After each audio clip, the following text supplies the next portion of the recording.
Енді кеше Ши Цзиньпиннің 70-80 мың коммунисті түрмеге тығарда қолына ұстаған қылышы, қанды қылышы Ван Чишан деген аяқ астынан Шиге қарсы мазмұндағы бір қарекеттерге бара бастады.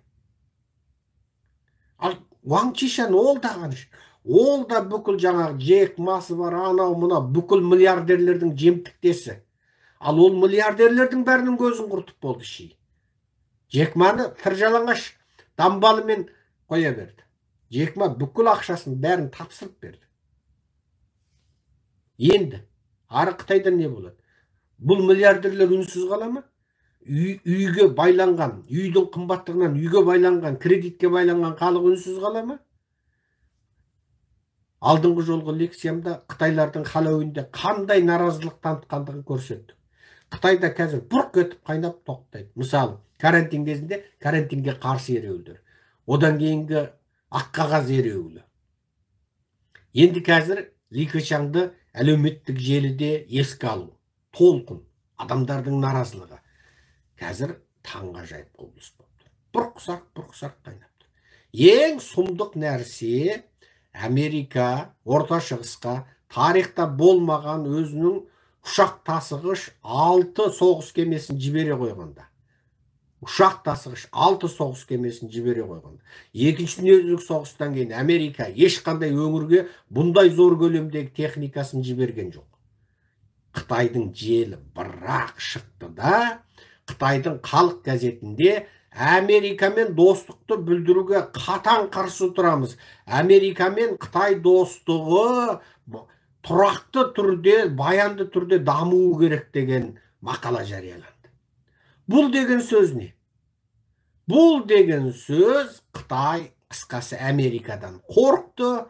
Дәл қазір Қытай бұғанға дейін Америкамен жаңа қатаң саясат ұстанып, өздерінше жаңағы арсылдақ қасқыр дипломатиясы деген дипломатиясын етіп, жаңағы Wolf дипломасы дейді, жаңа қасқыр дипломатиясы деп қатаң позиция көрсетіп отырған Қытайдың желі шығып, енді Қытайдың нөмір 1 газетінде Америкамен достықты бүлдіруге, қандай да бір Америкамен екі ортаға іріткі салатын күштерге қарсы тұрамыз, Америка Қытай достығы тұрақты түрде даму керек деген мақала жазған. Кім бүлдіреді екен Қытай мен Американы?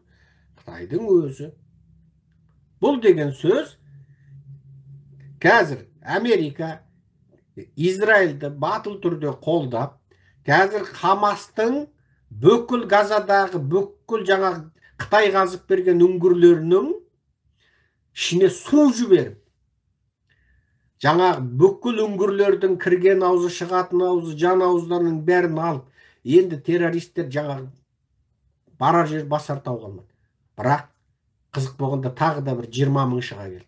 Хамастың 20 мың өздері жариялаған ең негізгі 20 мың әскери күші жоқ. Қайда кетті? Ешкім білмейді. Хамастың лидерлері қайда?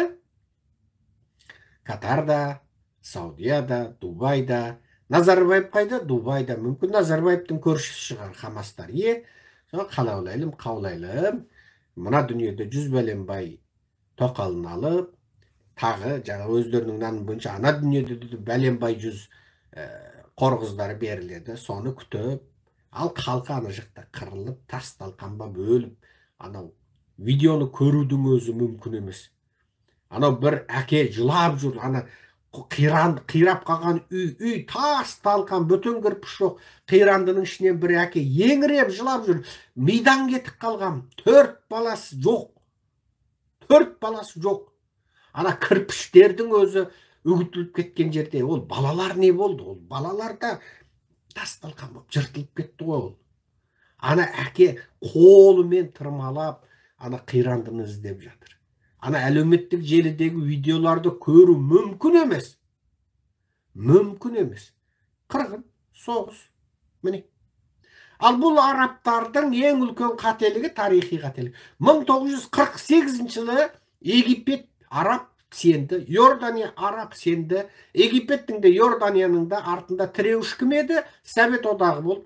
Сөйтіп Біріккен ұлттар ұйымы мынау еврейдің жері, мынау арабтың жері деп бөліп берген жерге разы болмай, Советтің айтақтауыменен, Советтің айдауымен, Советтің қаруымен, Советтің қаржысымен, Советтің әскери маманымен осы араб-еврей соғысын бастады.